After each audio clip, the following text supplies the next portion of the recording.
And I'm going to kind of go over really quick Natasha.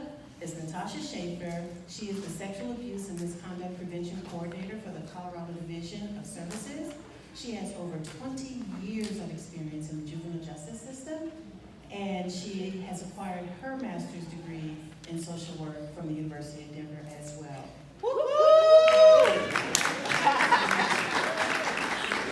So Natasha is going to come up and she's going to give you a brief history on that. Let's give her a hand. All right, so let me use it right, but we just didn't want to waste your time. So a brief history on the DAP and what the kids now call, I don't know what they call it now. What do they call it? Pounding fist bump or something like that? Yeah, well, it will forever be the DAP. So I'm going to give you a little history on the DAP, which originated during the late 1960s among black GIs stationed in the Pacific during the Vietnam War. At a time when the Black Power movement was burgeoning, racial unrest was prominent in American cities, and draft reform sent tens of thousands of young African Americans into combat. The DAP became an important symbol of unity and survival in a racially turbulent atmosphere. Historically, the DAP is both a symbol among African American people that express unity, strength, defiance, or resistance in a complex language for communicating information. So as we move forward in this afternoon's program, which is called the DAP session, that's what you will notice as we pass the baton from one speaker to the next. So I'm going to start. I was charged with saying a few words, but I'm not an inspirational speaker. Like if you want to talk to me about sexual abuse, I could talk to you all day about that. If you wanted to talk about the juvenile justice system in Colorado, I could do that with you all day. But we wanted to kind of send you all away to the next workshop in a way this afternoon feeling uplifted and ready to send your students into the classroom, ready to learn. So I'm going to share this speech with you, and technology has been an issue all morning. And so what I have here is a cell phone. We couldn't get the video up on the screen, so you won't be able to see this young man speak. Hopefully you'll be able to hear. We'll close the door over there to kind of eliminate some of the distractions. But this is Donovan Livingston. He was the commencement speaker at Harvard a couple of years ago, and his speech went viral. It's about a 5-minute speech, and after you're done, hopefully you'll feel inspired. And hopefully this will work because the Wi-Fi and everything in here is a mess. So give me a minute. Greetings, friends, families, faculty, staff, alumni, and the illustrious class of 2016. Make some noise. So, my name is Donovan Livingston, and I came to address you in the best way I know how. You have to forgive me. I have to take this moment in for a little while. When I spoke at my high school graduation several years ago, my high school English teacher threatened to replace me on the program and cut my microphone when she found out that I was interested in doing a poem as part of my remarks.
hopefully we were able to hear all of that. I just want to charge all of us to be a thorn in the injustice in our education system.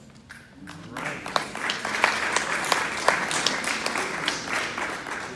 Thank you, Natasha. So we're going to do just a slight deviation. Mr. Dawkins is going to come up for about a minute or two, and then he'll dap me back in.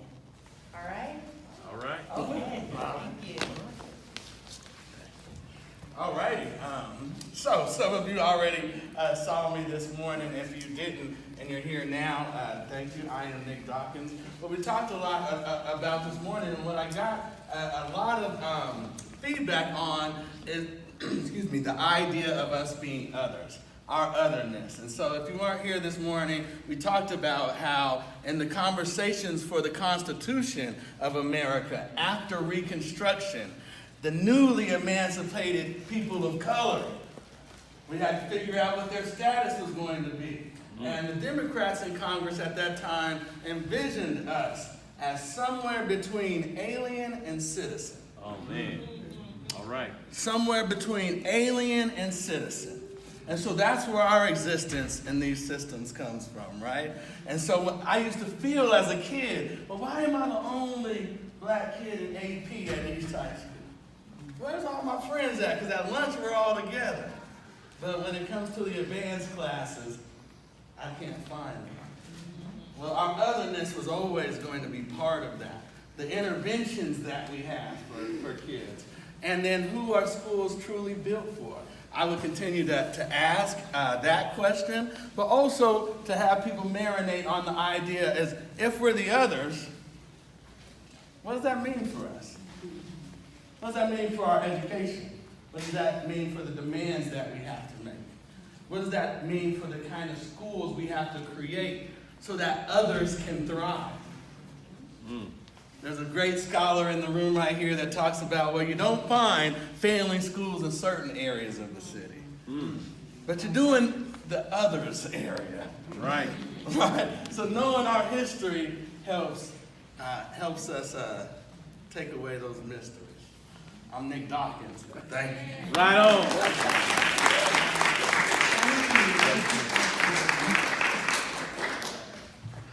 Yeah. So I'm going to read a little bit, just to kind of remind us who we are.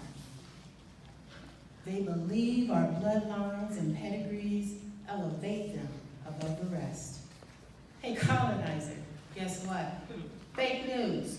It does not exist. Your bloodline is tainted, and don't be fooled by your family tree. You're a manipulator and a thief whose only purpose is to conquer the weak.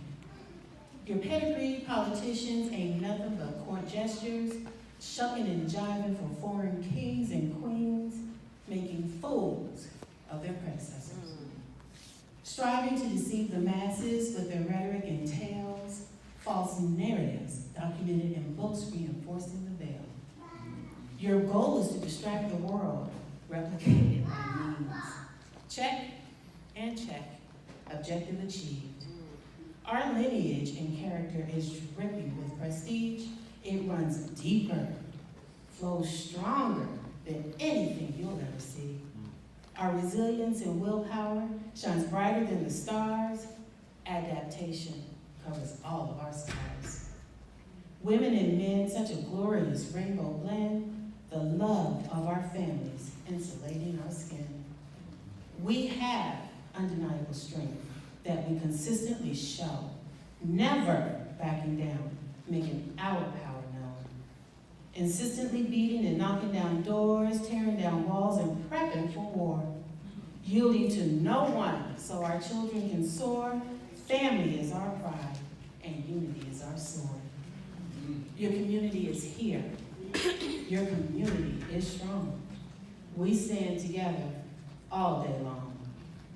So to all of my people who are afraid to stand up, it is not in our DNA to give up. Wow. Remember who you are.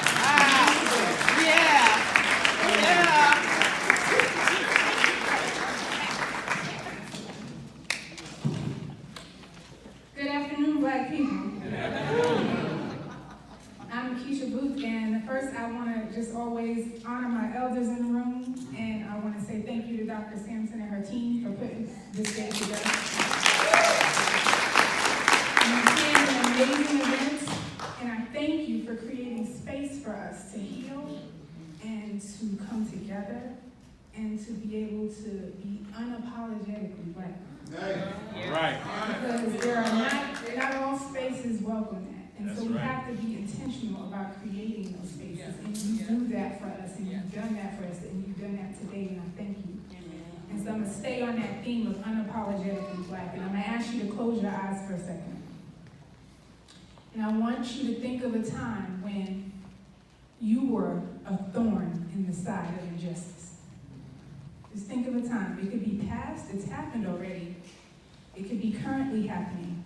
It could be you're about to set it off in the future. Just think of that time when you were a thorn or are about to be a thorn in the side of injustice.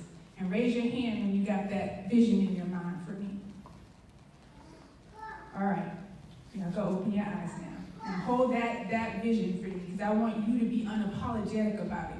Because folks are going to not like you necessarily, and they're going to maybe judge you for being that thorn, and they're not going to be your best friend, and you're not going to be on people's favorite person list, and you're going to feel some type of way about being ostracized, and you might lose your job, and people are going to tell lies on you, and it's all going to happen, and they're going to come for you. All right. But I want you to know that I got a call and response for you today to tell you that it's unapologetically that I need you to come from that space. This is your work. This is your assignment.